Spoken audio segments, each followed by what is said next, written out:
Hello riders and not! Today on the vlog I am at Elektrėnai. Elektrėnai is the name from the biggest electricity station in the country. And I'm filming not electric motorcycle. This is BMW F650 from 1997, built by Benzin Caferacers here in Lithuania.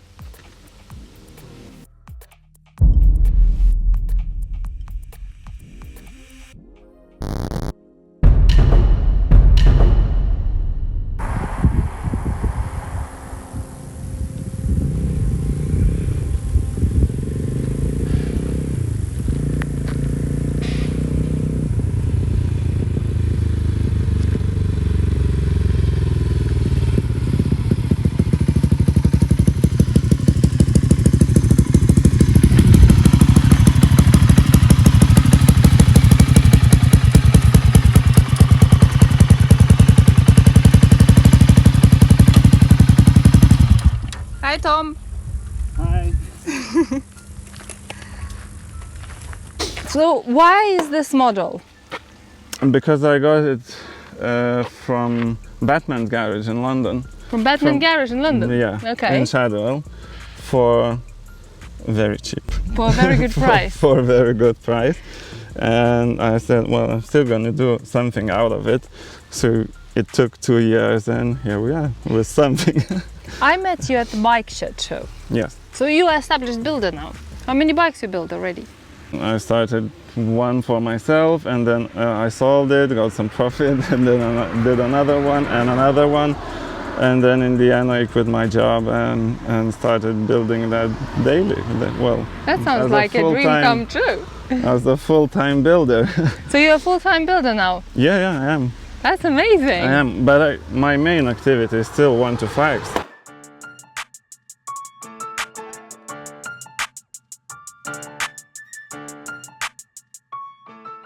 On a bike shed I had one, well, it is 1-to-5. It used to be 1-to-5, but it was upgraded to 190cc. Oh, okay. So a bit more power.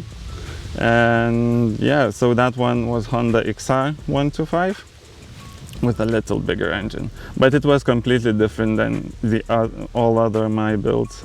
It was a tracker style, when before I did more like Caferacer bobber style. So what is this? I'm not sure how to describe it.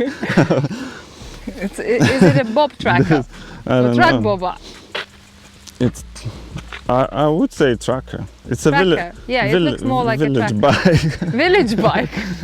You call it village bike, why? I don't know, not sure. I don't know, what's the style of it? How can we describe? I would say it's like bob tracker, but it looks very modern, modernized bob tracker.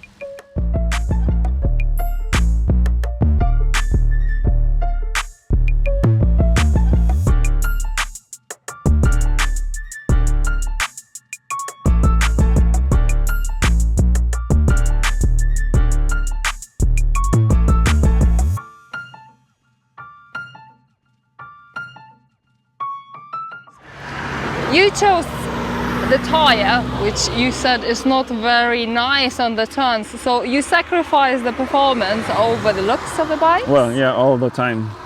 A custom bike should be rideable, but the shape and the style should come first on a custom bike, because you can get like performance you can buy in a shop, but you can't get the unique shape or unique style or just one-off bikes.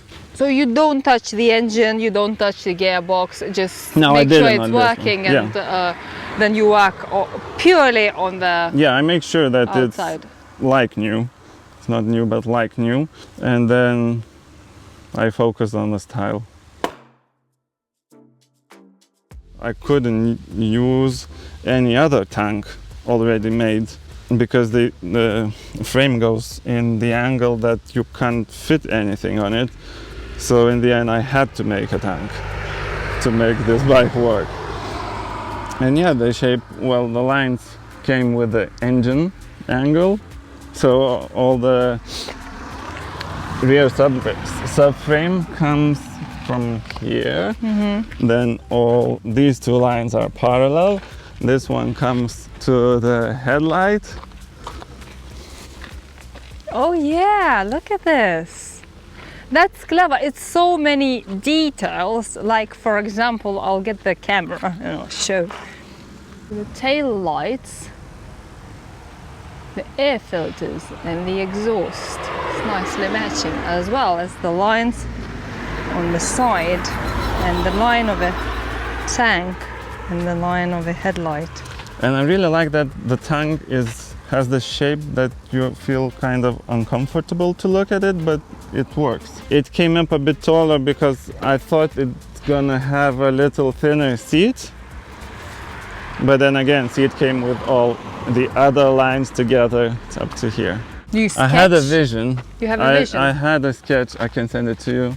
It was close to this, what I've got, but not like that. I think it came out better than a sketch. And you said you did a few 100 miles on it already? Yeah, I did a few 100 miles on it.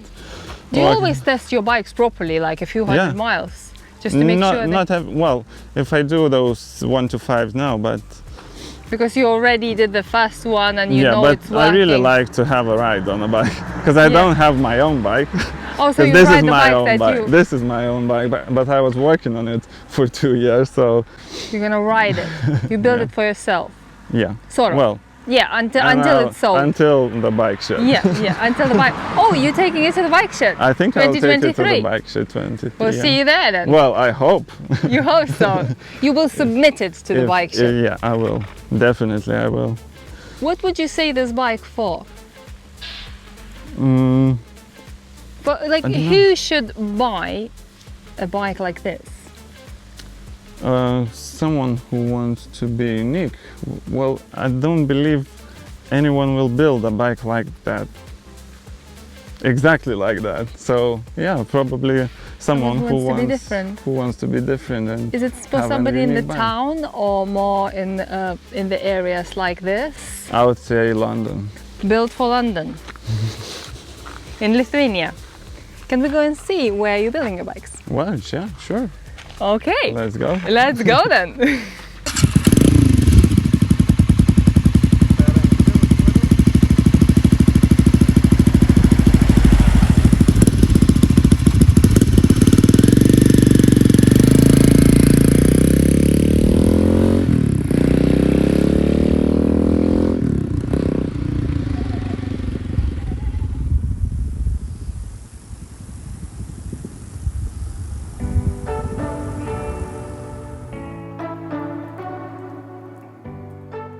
This is like an art gallery. It doesn't look like a building garage. What is this? What is this installation? This is all my work from my studies of interior design. That explains quite a lot. How about the mechanical side? So how you combine those two? The mechanical side is because I grew up with my dad fixing everything all the time. So your dad taught you? Yeah. Everything seems easy for me to fix up or it seems natural? Yeah, it seems natural. So you spent all your childhood just with my dad, with your dad, seeing who was how he does just things. showing my dad you... never took a car to mechanic, so he did every time he did it himself, all the work. So I knew how to do stuff. You just knew that? Yeah. So when you need help, easy. Do you go to your dad? Yeah, even now. Even now you go to your dad, you call your dad and say... He knows some things that I don't know. Really? So he still teaches you? Yeah, he does.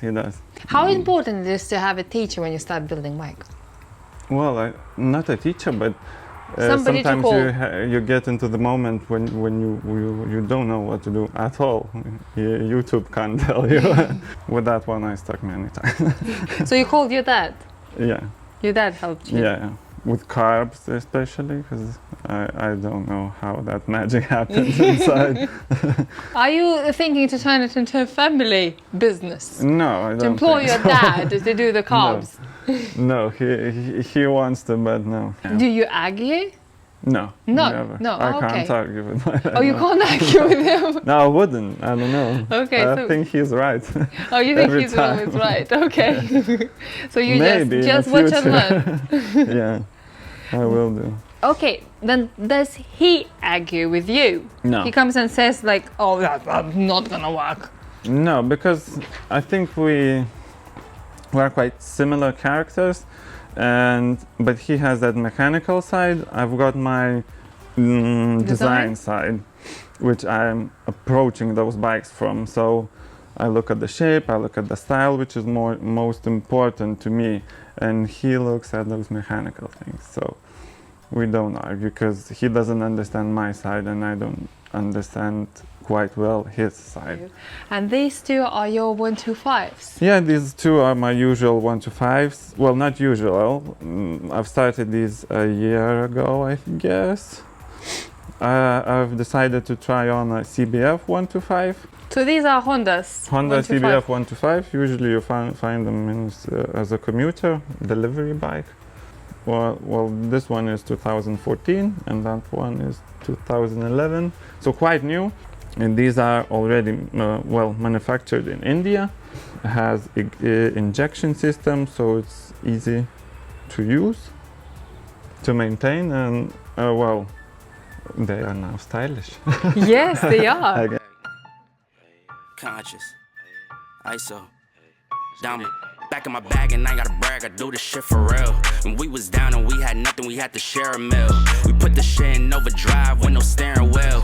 Shorty throw that thing back in a pair of heels, yeah, and she be riding on that thing like a Ferris wheel. Yeah, I love them dark skin, brown skin, caramel. You know I had to bring it to the hood like she Karen Civil when she keep on turning head, cause when she walk that thing jiggle, jiggle. And we going back to back on them like we Huey and we Riley. This that back in my back flow, we back again so highly. This that back in my back flow, we back to change the climate. This that back in my back flow, we bring the force like Tommy.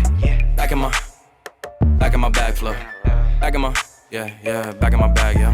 I'm back in my, I'm back in my bag, yeah. I'm back in my, this is my, back in my bag flow. Back again, yeah, we keep on stacking it, what's happening? Everything in Gucci got me feeling like I'm dapper then. Life has been a movie, yeah, so shout out to the cameraman. Pull up to the scene, it's going down like an avalanche. And you're building quite a few, because those two looks exactly the same to me. Yeah, because, mainly people ask for black ones. So you decided to stick with black ones. Yeah.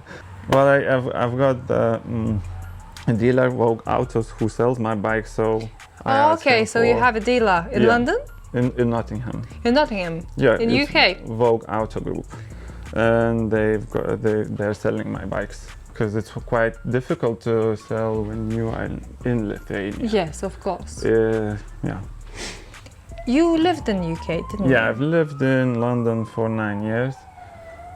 That's where I found about all these bikes and style. Because in Lithuania, I've never seen like a stylish bike. I see those fast bikes or choppers. Yes. And none of them were attracted to me. Java. From but the they're not my like... brother had Java actually. Really? And I think on Java I had my first ride on a bike.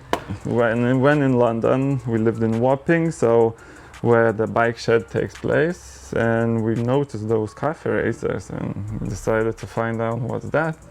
I've got my CBT and build one for yourself. My friend bought one, but it was expensive to buy. So I decided to buy a cheap one and I can't say build it. I just resprayed the tank and put a custom seat. But so I've got one for myself and then sold it on eBay. And then I bought another one. And then another one. And then another one. And then another one.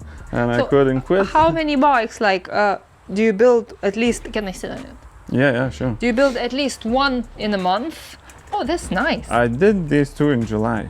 So in 1 month? Yeah. Well, they're not completely finished because I don't have parts for them, but there's not much work left for them to do.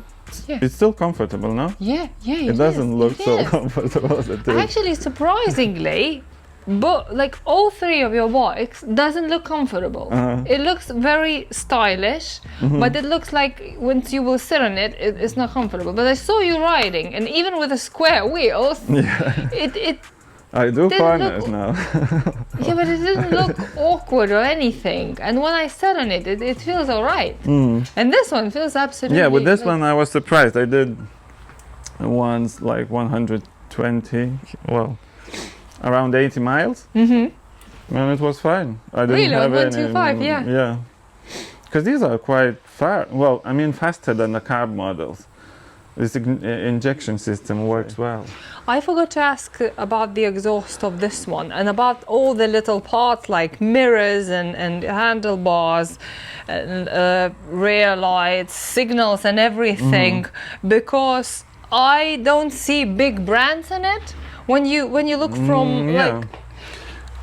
Because I was building it for myself, so I'm not sure what's the outcome. I mean, what's the value of the bike? I'm not sure how it's going to be, how it's going to end. So I'm using kind of cheap gadgets on it, which do the job, and they're still. But it looks cheap. great. Yeah, because I never focus on expensive gadgets or accessories. I always focus on a shape in general of the thing, of an object. So that's where I see the bike as a design object where you can completely change the shape of it. About the little ones, I have never seen one with a bobber seat, like CG125, but at the time I was in love with Triumph bobber. It was the most beautiful bike of all, and then I decided to put a bobber seat on a cafe racer, and my friend says no, it's not gonna work, and then it worked now. Yeah. And it looks okay. So when you build the bike, you try to upcycle as much as you can. Try to use original parts and change them. Recover, repaint, restore, just to use them again, to give them a chance. Another life. For another life, yeah. So you would say your built are environment friendly? In general, the bike is reborn, it's like new, so it's good to be used for another 10 or 15 years or more, maybe, I don't know. Yeah. And they didn't look good when they arrived. Where you sourced your bikes? Because I know in Lithuania it's quite difficult to find. No, but I bought them in UK. In UK, so you do buy donor bikes in UK as well as... Because any modifications in Lithuania are forbidden by law, so really? You can't really do things like that. No, yeah. I'm not moving. You have to find another welder. No, I'm not moving. I thought, when I saw you riding here, and when I came here, I thought, oh, this is so much freedom. Yeah, it feels so much freedom to park your bike where you want, to film where you want, but then, again, there is a law that stops you from doing any modifications on your bike. This is why it's not many custom builds. It's quite difficult, so I think UK has a privilege for custom bikes. This is why we have such a strong custom motorcycle community and culture, which is reviving and living the best time ever. Right. Thanks for watching. Subscribe for more, and I'll see you in the next one.